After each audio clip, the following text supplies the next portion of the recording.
Good morning everybody and welcome back to episode 150 of Enter Crypto, where twice a day I keep you informed and fully up to date on all things crypto. If that sounds like something you would be interested in, then subscribe to my channel. I put out a new video every 12 hours. So the story of the morning is from CoinDesk's tech section, and it's titled Jpmorgan says Ethereum's Shanghai upgrade to raise staking towards proof of stake blockchain average. Ethereum's staking ratio is around 14%, compared with an average of 60% for the other major proof of stake blockchains. This is an article written by Will Canny. Jpmorgan is an investment bank for anyone who doesn't know, and the Shanghai upgrade is an upgrade coming up for the Ethereum network, and what that will do is it will allow everybody that's locked their ETH into the protocol for staking rewards will now all of a sudden be able to unlock it. There's a lot of talk about this, whether this is going to put a lot of sell pressure, because now there's going to be a boatload of ether on the market now can be accessed to be sold. But there's also people saying that it's bullish as well, that people that if that doesn't happen immediately, then it means there's still a lot of confidence in ETH, and which is what I think. I can't imagine the people that are into ETH. Usually they're not interested in selling. It's like Bitcoin, they hold it forever, and gold. There's just not many people that are willing to buy and sell it for a small profit margin. They keep it and they hold it, or hodl, I should say. So let's jump into the article. Ethereum Shanghai upgrade scheduled for mid-March will raise the blockchain staking ratio in the medium term, Jpmorgan said in a research report on Wednesday. There is plenty of room for the 14% ratio to rise, the bank said, given that the average for other proof-of-stake networks is about 4 times as high. Assuming the staking ratio converges over time to the 60% average of other major proof-of-stake networks, the validator number could increase from 500,000 to 2.2 million, and the yield would fall from 7.4% currently to around 5%.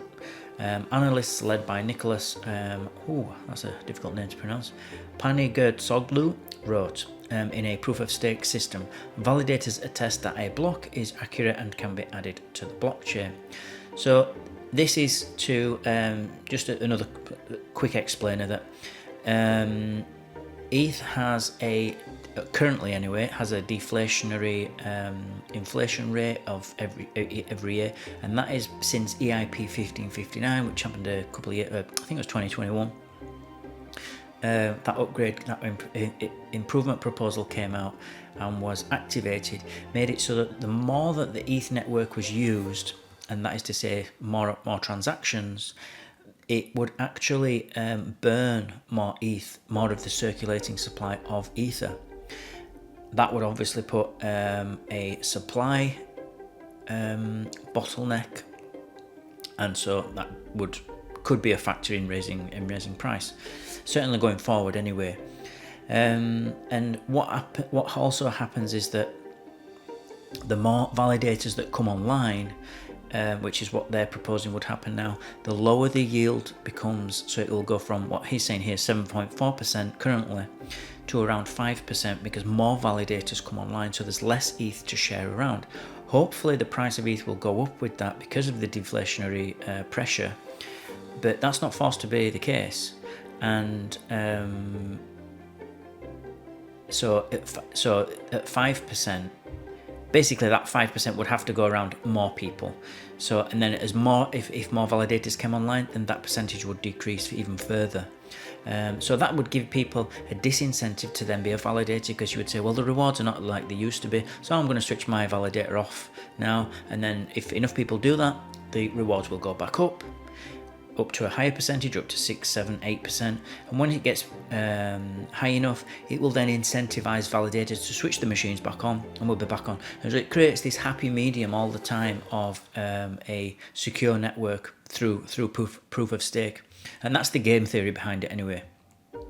So, a large portion of the future increase in staking will likely move to liquid staking protocols such as Lido, the bank said. These protocols enable liquidity for staked assets which would otherwise be locked in the staking contracts by providing an equal amount of derivative token in exchange for staked Ether, which can be traded. Jpmorgan notes that liquid staking protocol derivative tokens have normally traded at prices below their underlying asset, but as the Shanghai upgrade nears, they are converging to parity with Ether. It could be argued that the utility of these liquid staking protocols would be reduced as the upgrade date approaches, the note said. The counter-argument is that the utility of these protocols is not limited to only providing liquidity, but also acting as an intermediary for retail investors who would otherwise face a barrier of 32 ETH, which is the equivalent of $52,000 for staking, the note said. As a result, liquid staking protocols have become major decentralized finance players, prompting concerns about network centralization, the note added. Another important thing to this that you may think, the reason I bring up the sell pressure because of the unlock with the Shanghai upgrade is because I've seen this kind of narrative being thrown around on YouTube and on Twitter. There's going to be a huge amount of sell pressure, but actually I think once people realise that they can get the money off ETH, with the rocket staking pool with Lido, once the investors realise that they can buy ETH and they can sell it as easily, and there's a lot of liquidity in the market, and they can stake it one day, then they can unstake or unbond that ETH the next day. I think that's bullish. I think people are going to then say, well, there's less risk then now. I don't have to lock it up for any period of time. I don't have to wait to get my money back. I can get it back anytime. And that kind of thing instills confidence, and that I think will attract a lot of investors that may not have been there before because of the lockup until the Shanghai upgrade period. So we'll see anyway. It's something to look out for. Keep an eye out for that, and I'll be keeping you updated anyway, no matter what happens. That's the article. Remember, everybody, to please subscribe to the channel, join my team, and I'll keep you updated on all things crypto every 12 hours.